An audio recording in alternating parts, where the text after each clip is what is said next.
இந்த கதை லிஃப்டில் நடந்த ஒரு உண்மை சம்பவம். சென்னை அலுவலக பகுதியில் வேலை பார்த்து வந்த ஒரு இளம் பெண் இரவு 10 மணிக்கு தான் வேலை முடித்து அபார்ட்மெண்ட்டுக்கு வந்தாள். எல்லா வழியிலும் அமைதியே. அந்த நேரத்தில் யாரும் இல்லை. அவள் வழக்கம் போல லிஃப்டை அழுத்தினாள்.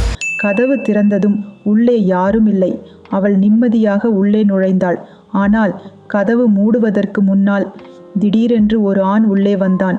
கருப்பு சட்டை, கடுமையான முகம். அவன் தொடர்ந்து அவளை பார்த்து கொண்டே இருந்தான். அவள் பயந்தாலும் வெளிப்படையாக காட்டவில்லை. அடுத்த நொடியில் லிஃப்ட் திடீரென்று நின்றது. விளக்குகள் அணைந்தது. அந்த ஆண் மெதுவாக அவள் அருகே வந்தான். அவள் நடுங்கினாள். திடீரென்று லிஃப்ட்ல எமர்ஜென்சி லைட் வந்தது. அந்த மனிதன் கண்ணில் ஒரு புன்னகையுடன், "எந்த மாடி?" என்று கேட்டான். அவள் உடனே பட்டனை அழுத்தினாள்.